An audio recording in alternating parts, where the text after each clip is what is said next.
This time on Wild Nevada, join me as I explore how recreation is preserving history in the Carson City area.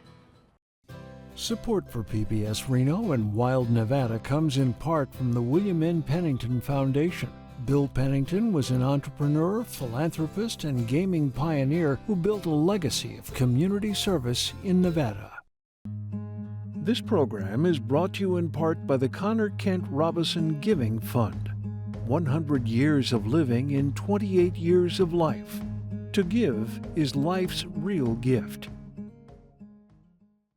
And by Millie Hopper and Millard Reed, Christine Perry, Thelma B. and Thomas P. Hart Foundation, Margaret Burback, in memory of Sue McDowell,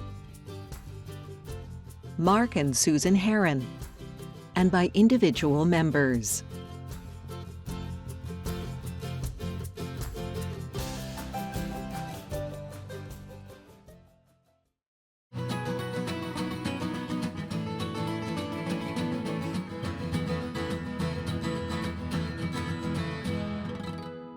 If you know me, you might know that I love a new piece of trail. And that's what's got me up in the foothills outside of the state capital of Carson City, a new trail project called the Capital to Tahoe Trail. And to get to this new trail, I've got to take a well-known and historic piece of trail just off of the Ash Canyon Road. The Capital to Tahoe outside of Carson City, Nevada can be accessed from the Ash to Kings Trail System, Spooner Lake State Park, or the Tahoe Rim Trail. Today I chose to access it through the Ash to Kings, which was established by the Carson City-based organization Muscle Powered in 2015.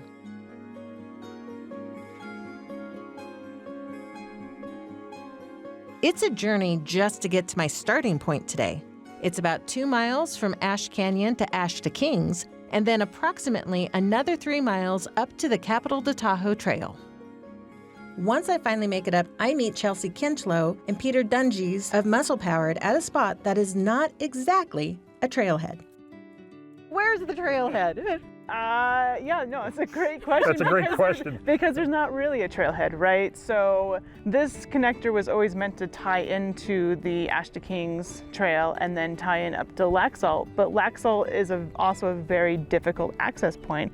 You really have to be ready, be prepared to get out and be just in these very remote areas for pretty much most of the day. Yeah, there's an inherent challenge to users to be here. It's a fundamental link between Carson City and Lake Tahoe and then onward to PCT, Canada, Mexico. This is the first connector that really ties non-motorized users to the Tahoe Basin area. It brings us to the world. Yeah. There actually was a vision of using 3 trails in succession to get up to Lake Tahoe. Ash to King was a part of that. It provided a connection between the key canyons. This trail was built off the top of Ash to King to take you to the top. So we've exploited existing user trails in places for sustainability. So how many miles is Cap to Tahoe? And how many miles is the whole trail system to get from Carson up to the Tahoe Rim Trail? Well, the Capital to Tahoe Trail is 9.7 miles. The segment of Ash to King required to get, up to the base of this thing is about 2.6 miles, and Link Bypass about 4.2. And if you add all those bits together, it's in the 16 plus, I don't know where. If a person's going to come and explore Capital to Tahoe for the first time, what should they prepare for?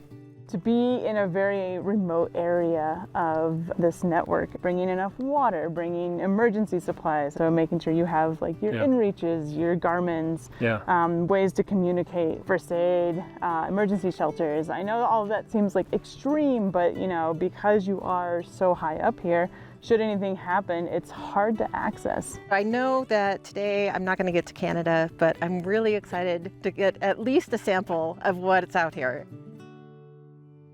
This trail was started in 2020 on muscle-powered funds with volunteers and professionals mingling. And from that year forward, we've always had somebody up here every year to do nominal maintenance just because there's so much tree fall and occasional stumps rolling onto the trail and other things just happening in nature. This trail effort really inspired a lot of people in Carson City from government and the private and nonprofit sectors. When you have community behind something, it really takes on a whole different spirit. We are so critically reliant on a mob of people down in the city who help make this work. There's also a cool aspect of well-executed trails. Do you notice this thing called rolling contour? You know, it's up and down, Oh, yeah, and it's in and out of the terrain. I was just going to say, you can really see why it would be nice on a bike, because it does have that nice rolling. Well, it's fun for riders, but also localizes water drainage, so you don't get long ruts. So there's always sustainability and at the forefront, and saving the trail in the background. Well, Chris, this incredible vista that we're walking up on here is across private land and shows the entire Eagle View Valley. Yeah, and, you can see all Prison Hill, the backside of Sea Hill, and the beginning of the Lincoln Bypass Trail way down below. This trail was a 25-year dream of a guy we consider the father of trails with muscle powered back in the late 1990s. And he and other enthusiasts have been walking this hillside for probably a couple of decades. And they were daydreaming about a trail just like this. Whole thing. And then they were at computer terminals tinkering around with contour lines and control points and grades and, well, maybe here, maybe not there. That takes years, and it's just a bunch of dreamers just out walking and planning. They make an overture to users of the community, do you want it? After that, you have to get the land managers on board and get their permission. Much of it is government, and they're under NEPA rules, National Environmental Protection Act, and all of the cultural and environmental surveys and inventories to protect the land in the planning of the trail. And that process of just getting permission and getting inventories and getting opinions from land managers that says go, shovel ready, can take 5 to 10 years. And it's also helpful that Muscle Powered carries like a weighted name within our community, because we have been working with these land managers for so long. Like when we come to them with this like crazy idea of like, let's connect Ash to Kings up to the Sierras, they're like, yeah, okay, we're behind you on this. The view of the Carson Valley is beautiful up here. Yeah, we're only about 1.5 miles up from where this begins on the top of Ash to Kings, but it's a sprawling panorama here. There's so many people in the community that can take pride in knowing that you're having that experience. Yeah. We've got the whole Nevada State Park staff who run the RTP program. We've got Visit Carson City, who's promoting rec tourism. We've got archaeologists and naturalists, worrying about the surveys. We've got map makers, icon builders, and it just goes on and on. So if you're an enthusiast of this trail and you want to get involved, there's still a role for you. Oh, yes. Absolutely. As someone who has some ownership on the trail, what would you tell the person that's coming out just for the day experience? Stay on the trail? Be mindful, slow down for others, connect with what's there, don't just fly by like it's a freeway. Sit down occasionally, reflect. This trail is a place of massive peace. Every trail has its mystique or its signature, and there's, for those of us that are invested in this thing, it's magical. As we continue up the Capital to Tahoe Trail, we get to sample more of the breathtaking views and scenery. It is truly magical how this trail provides access to a beautiful and remote part of the Carson area.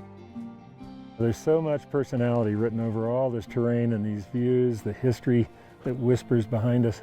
You really don't get to see Carson like this from down there, and just getting up here is like this amazing bird's eye view. It's amazing to be able to open up this landscape for people to visit. Yeah. We have 25 to 50-year maintenance agreements with our partners, with the land managers, and so now it's on us to make sure that their brush is not encroaching on the trail, that there's no downed trees. And so this is where our volunteer groups really come into play, is because we're always looking for people to come up and help us with the maintenance on these trails. Not far from the Capital to Tahoe Trail and accessed by the Ash Canyon Road is Hobart Reservoir. Located at an elevation of over 7,600 feet, the reservoir is often only accessible in the late spring and summer due to snow. There are a couple of ways to get to the reservoir. Ash Canyon Road is a single-lane dirt road that is only accessible depending on winter conditions. But instead of off-roading, I chose to hike the Lakeview Hobart Loop Trail, which is a maintained but challenging route that offers amazing views of Washoe Lake and the Washoe and Carson valleys below.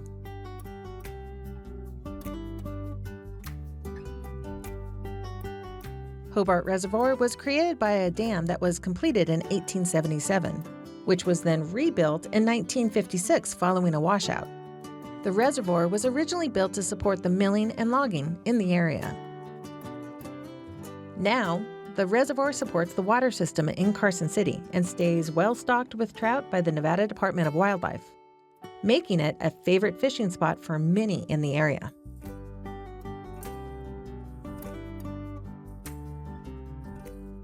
I meet Jan Nimick of the Nevada Department of Wildlife to learn more about the reservoir and the fishing it offers today.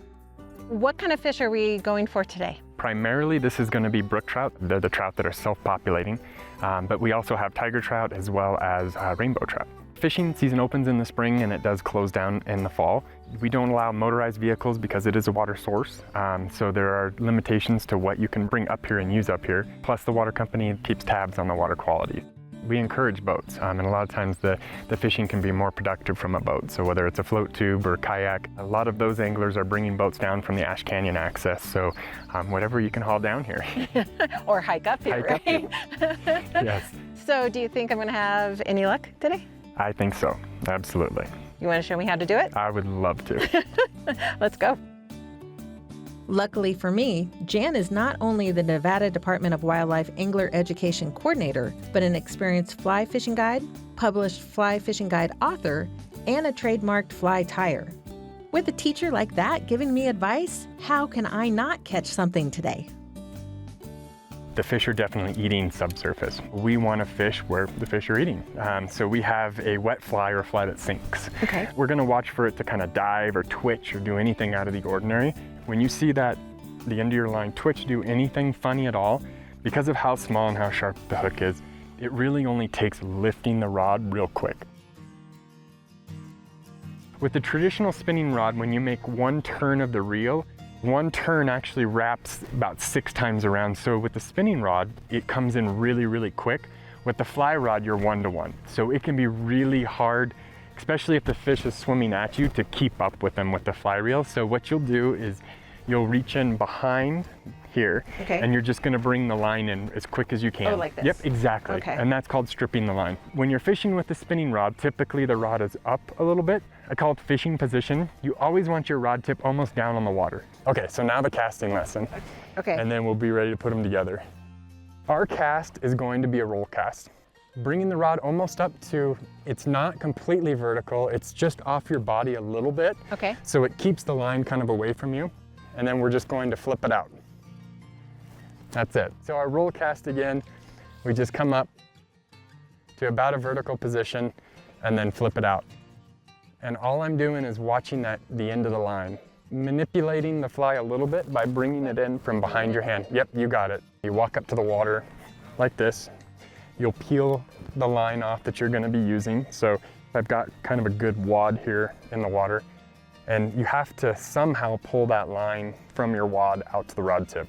The best way I've got to do that is I just drop a little bit of line on the water, and then I'm going to sweep the rod back and forth, and I let go of the line. So it's going to go just like that. And it leads it out. Yep, it'll pull it out, and then we can come up, vertical rod, and do that roll cast forward. Okay. We'll bring it in,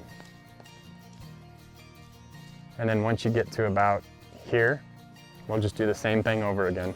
Sweep back and forth, and make that roll cast.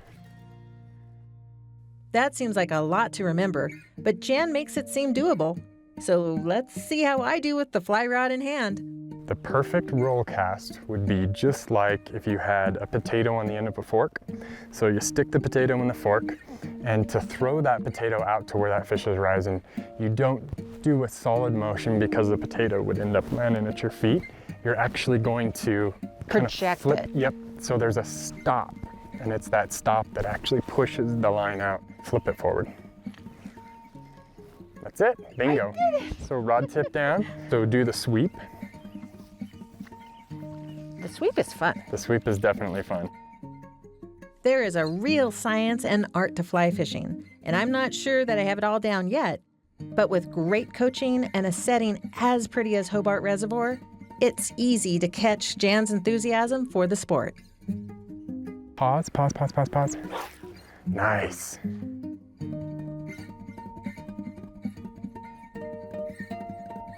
Oh, yes. Yes!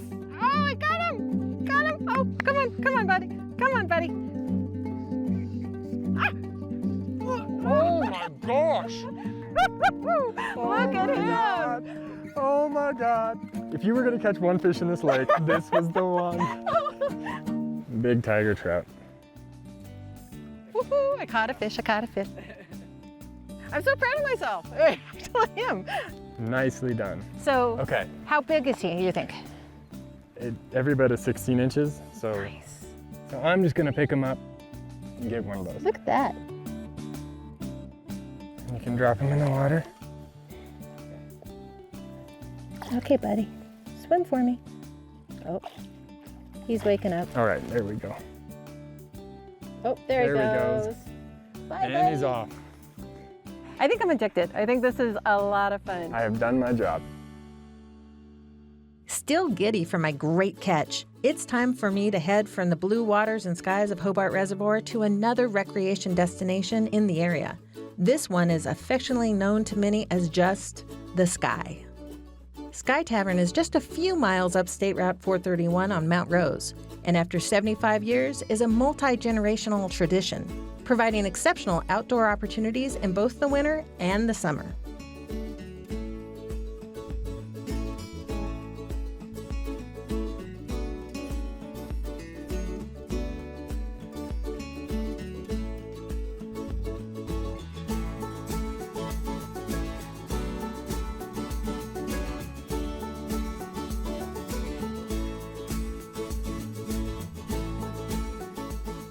As the snow is still melting off the slopes and the trails are getting clear, I meet with Michael Willert at Sky Tavern to learn more.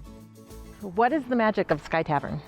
We tout ourselves as the largest nonprofit ski area in the country. We really try to focus on families. Several people like to say skiing is one of the sports you can do as a family for your whole life. You can see out here we'll have 3 or 4 generations even skiing, from little 4-year-olds with their parents, grandparents, even occasionally great-grandparents, all enjoying the slopes.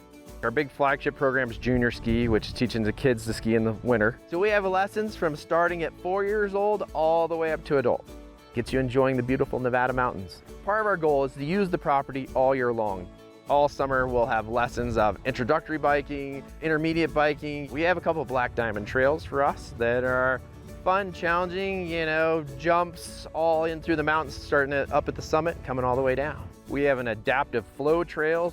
People who need more assistance, or people on trikes, a little bit wider trail, and the flow allows you to be safe but yet have a fun mountain biking experience. Not only skiing for all ages, but mountain biking for all levels? That is correct. That's our whole goal. Sky Tavern isn't just a nonprofit-run resort. It's the oldest nonprofit ski and snowboard training facility in America. And with 150 acres and 900 vertical feet of alpine forest, there's a lot of Sky Tavern to explore. Today, Mike shows me just a sampling as we head across the meadow at the base of the mountain. Sky Tavern was one of the first ski areas in Nevada that was open to the public back in the 1930s. The original ski area operated from the 30s to the 60s. After World War II, there was a big explosion in skiing in the Sierras. In the early 60s, mid-60s, City of Reno purchased the ski area, and they started operating as a rec program. Baseball or swimming or any other rec programs you see in the city. Well, in the 90s, the city decided it didn't want to run a ski area anymore, and they put it out, and a nonprofit took over running it. So I work for the nonprofit here, and we've been operating the ski area since the early 90s. I'm a Nevada native, and I learned to ski here and have been part of the program ever since. What if I'm a boarder? What if I want to learn how to snowboard? Oh, totally. Right there with the skiers. We have a freestyle team that competes in boarding, terrain park jumps, plus free carving out in the powder and the trees. You encourage the families to be involved in the program and really involved in the kids' learning, don't you?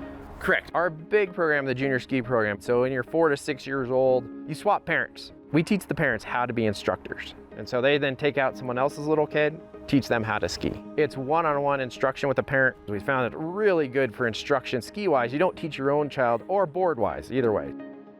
It's all about volunteers. So our ski instructors are all volunteers.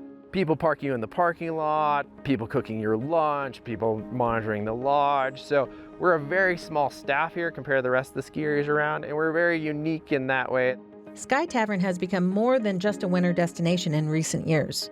With miles and miles of world-class mountain biking trails running throughout the resort and the adjacent wilderness area, Sky Tavern has become a favorite mountain biking destination. Mike and I take a ride up from the lodge to check out some of the trails. We're in the upper area of our beginner terrain, and this is one of the sections where we have 3 bike trails come together to start into the meadow. So over here to my right, it's kind of an upper beginner trail. You see it's nice, gentle, rolling bumps getting you introduced, but still fun terrain. Behind me is this drop down right here coming off the mountain. That's more advanced terrain. Something for everybody, right? It is. Biking takes a huge amount of volunteers. We just had guys up this last weekend shoveling snow off the trail for our opening weekend. And then in winter too, we have volunteers come up, help winterize the trails and get ready for the trails to go dormant. We're looking to put another lift in from somewhere down below us to right here where we're standing to utilize this terrain more. Same thing with biking. We're looking to expand biking. We're also always looking to expand what's another program that will fit well here at the ski area. While the ski season is over during my visit, I can't resist the chance to enjoy at least one ride up on the chairlift. From here, it's a great way to appreciate the beauty and the views that Sky Tavern offers to visitors, whether on skis or on wheels.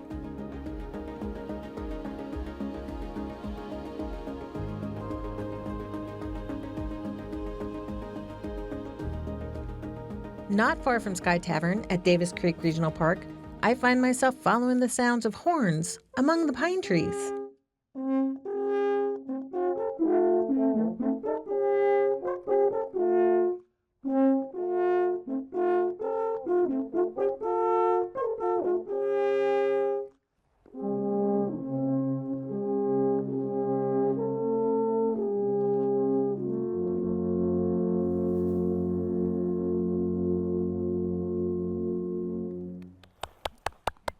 Nicely done. As the players take a break, I meet Brandy and Lindsay Jones of the Sierra Alphorn Society.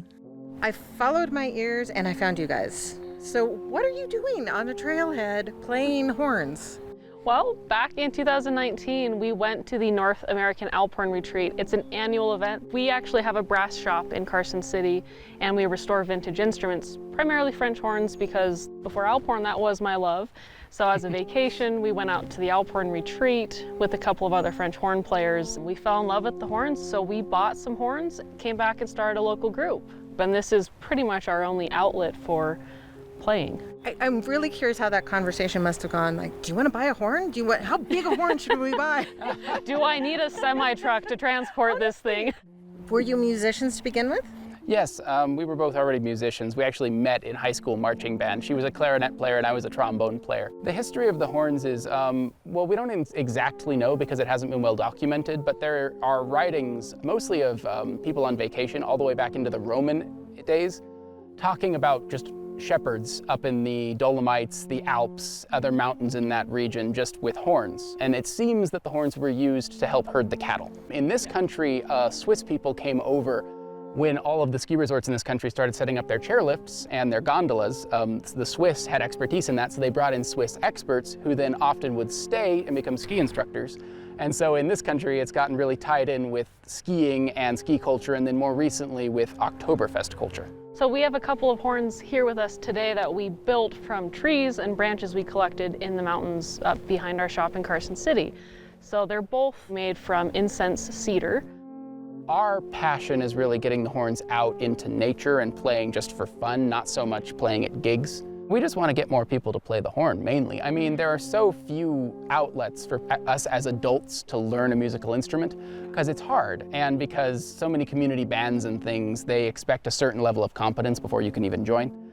We don't have any expectations that way. You can join our group having never played a musical instrument before.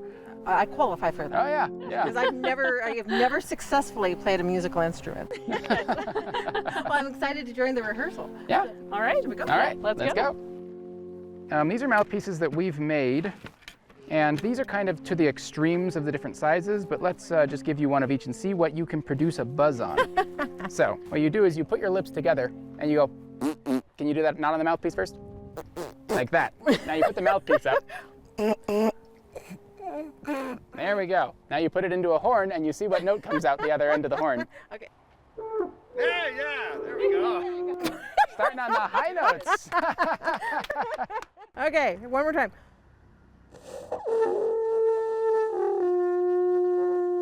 Those 3 notes you just played are the beginning to one of the most famous Alphorn songs in Switzerland. Hey! It's called Hoch auf dem Berg.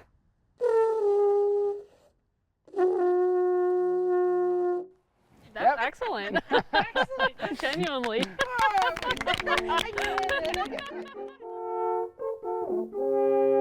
That's all I have time for this trip, but it's been so much fun getting to learn some new and historic recreational opportunities in the area. And when you have an adventure that has a soundtrack like this, you know it was epic. To learn more about this episode or any of the Wild Nevada shows, visit our website at pbsreno.org or stream us with the PBS app. Until my next Wild Nevada adventure, I hope you have some Nevada adventures of your own.